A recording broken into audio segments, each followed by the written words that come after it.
Kartik private company में sales manager था। उसके माता पिता, पत्नी मीरा, बहन राधा और 2 बच्चे हैं। एक दिन मीरा कहती है, कार्तिक, बच्चों के स्कूल में एनुअल फंक्शन के लिए 2000 जमा करने पड़ेंगे। अरे अभी कुछ दिन पहले ही तो 10,000 जमा किए थे ना। हाँ, वो तो फीस और प्रोजेक्ट के पैसे जमा किए थे। अभी तो अगले महीने एडमिशन फीस और किताबों के पैसे भी जमा करवाने पड़ेंगे। 40 से 50 हजार का खर्चा है। मीरा, इतनी तो सैलरी भी नहीं है मेरी, ऐसे कैसे काम चलेगा?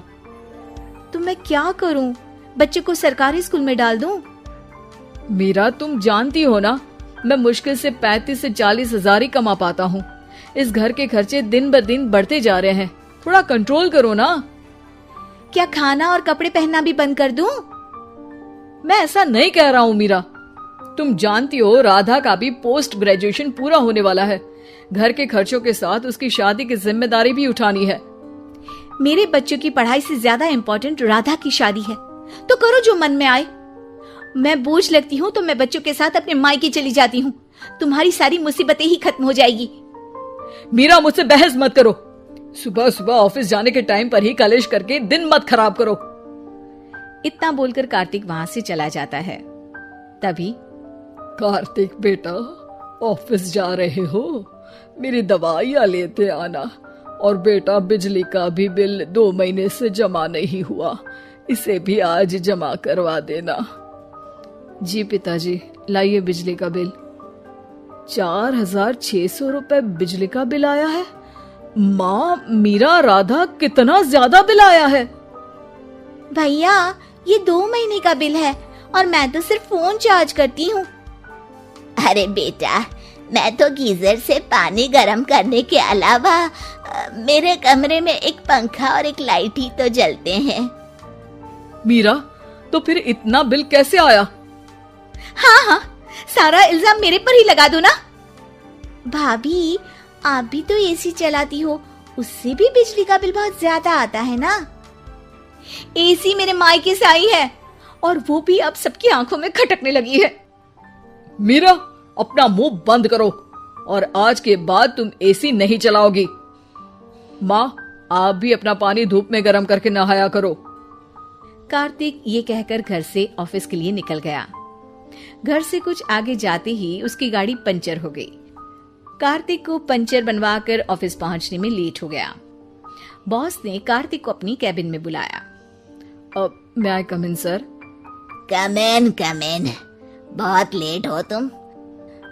सॉरी सर, कुछ प्रॉब्लम्स की वजह से लेट हो गया। मुझे कुछ नहीं सुनना। तुम्हारा टारगेट कंप्लीट हुआ? नो सर, अभी बाकी है। क्यों? सर, मार्केट में बहुत रिसेशन चल रहा है, बिजनेस कहीं से मिल नहीं पा रहा। मैं अपनी तरफ से पूरी कोशिश कर रहा हूँ सर। मुझे तुम्हारी कोशिश नहीं चाहिए, मुझे बिजनेस चाहिए। अगर तुमसे नहीं हो पा रहा है तो तुम रिजाइन कर सकते हो। नहीं सर, मुझे इस नौकरी की बहुत जरूरत है। मैं अपनी फैमिली का सिंगल अर्निंग पर्सन हूँ। मेरी जॉब चली गई तो मेरी फैमिली प्रॉब्लम में आ जाएगी सर। इसका ख्याल तुम्हें रखना चाहिए। जाओ यहाँ से, और बिना बिजनेस लाए मुझे तुम अपना मुंह मत दिखाना। कार्तिक बिजनेस की तलाश में इधर से उधर कड़ी धूप में सारा दिन भटकता रहता है और थका हारा जब शाम को घर आया। बेटा, मेरी दवाई ले आए और बिजली का बिल भर दिया। अब दवाई लाना भूल गया पिताजी, और बिजली का बिल जल्दी भर दूंगा। पर बेटा, याद से भर देना, वरना बिजली वाले बिजली काट कर चले जाएंगे। लीजिए पानी। बच्चों के एनुअल फंक्शन के लिए स्कूल में जमा करने वाले पैसे लेकर आए? अभी सैलरी नहीं आई है मेरा, और अकाउंट में ज्यादा पैसे भी नहीं बचे हैं। तो क्या बच्चों को स्कूल भेजना बंद कर दूं? बच्चे अगर इस साल एनुअल फंक्शन नहीं अटेंड करेंगे तो कोई पहाड़ नहीं टूट पड़ेगा। और अब तुम मेरा दिमाग खाना बंद करो। अरे, आप मुझ पर क्यों चिल्ला रहे हैं?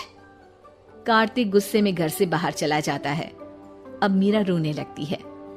भाभी, आप रोइए मत, टेंशन लेने से कुछ नहीं होगा। पर राधा, घर के भी खर्चे हैं, कार्तिक के गुस्सा करने से घर के खर्चे नहीं पूरे होंगे। पर मीरा बेटा, लड़ाई करने से भी कोई समाधान नहीं मिलेगा, उल्टा घर का माहौल ही खराब होगा। पर मुझे लगता है हमें भी घर के खर्चों में हाथ बढ़ाना चाहिए। मुझे योगा सेंटर में जॉब का ऑफर मिला है, मैं कल से ही जॉब ज्वाइन कर लूंगी। वैसे तो मुझे भी सिलाई आती है, मैं भी लोगों के कपड़े सिलना शुरू कर देती हूँ। हाँ बेटा, मैं भी तुम्हारा घर के कामों में हाथ बटा दिया करूंगी और काज बटन लगाकर सिलाई करने में भी सहायता करूंगी। मीरा, मैं तुम्हारे बच्चों के साथ मोहल्ले के बच्चों को भी ट्यूशन पढ़ाऊंगा। इसी बहाने मेरा टाइम पास भी हो जाएगा। इस तरह से अब घर के सभी सदस्यों के सहयोग से पैसों की समस्या दूर हो गई और सब खुश रहने लगे।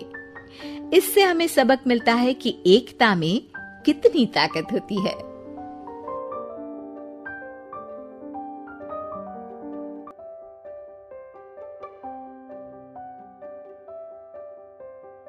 घर जमाई।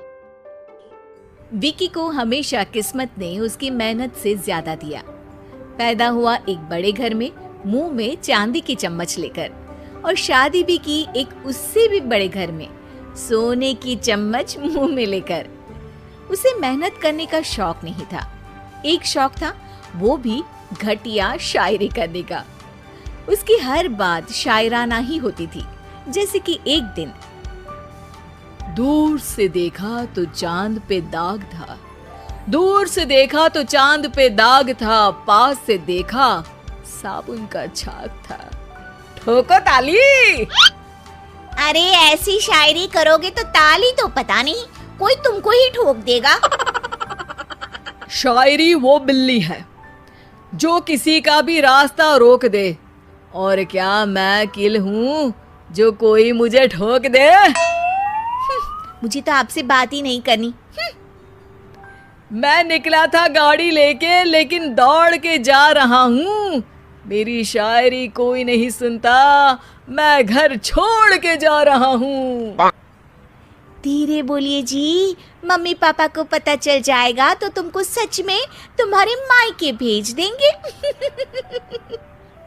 सस्ते साबुन से मेरी कॉलर चमकी नहीं, सच में चला जाऊंगा, मेरी बात कोई धमकी नहीं। अगर शायरी ही सुनानी है तो सुनाओ, लेकिन कोई काम धंधा भी तो करो। मेरे पिताजी के पास बहुत पैसा है, तो घर जमाई बन के खा रहे हो, और कल जा रहे हो ना अपने मायके, तो आज ही चले जाओ मेरी बला से। हमें तो अपनों ने लूटा, गैरों में कहाँ दम था हमें। अरे चुप हो जाओ, तुमको मिर्जा गालिब की कसम। अरे जाना है तो जाओ, लेकिन पहले मेरे मम्मी पापा से मिलकर जाओ, वरना वो क्या सोचेंगे। लेकिन विकी अकेले ही अपनी कार लेकर अपने मायके यानी कि अपने खुद के घर पहुंच जाता है। अरे बेटा, तू अचानक, बहू कैसी है? अरे माँ, बहू तो बिल्कुल बदल गई है, मुर्गी हाथ से निकल गई है। अरे क्या हुआ बेटा? उसकी आती नहीं है, मेरी जाती नहीं है। मैं करता हूँ शायरी, उसे भाती नहीं है। मेरे पास उसका फोन आया था बेटा, सही कह रही है वो। तुमको काम करना चाहिए, तभी तो इज्जत मिलेगी। घर जमाई बनके सास ससुर के पैसों पर कब तक ऐश उड़ाते रहोगे? मेरी जिंदगी में हर तरफ से उंगली हो रही है, फोन पर मेरी चुगली हो रही है। अरे चुगली नहीं कर रही थी बहू, वो तेरा भला चाहती है बेटा। सूखे हुए कपड़े को भी गीला कह रहे हैं लोग, चुगली करने को मेरा भला कह रहे हैं लोग। ठोको ताली। ये सुन के माँ अपने हाथ से अपना सर पीट लेती है। अरे माँ, ताली की जगह माथा क्यों ठोक रही हो? बेटा तू ना आराम कर, तेरे पिताजी भी आने वाले हैं, खाना लगा देती हूँ। विकी अपने घर भी दिन भर टीवी देखता है, तरह तरह का खाना खाता है, दोपहर तक सोता है, चाय पीता है, वीडियो गेम खेलता है, बस काम करने नहीं जाता।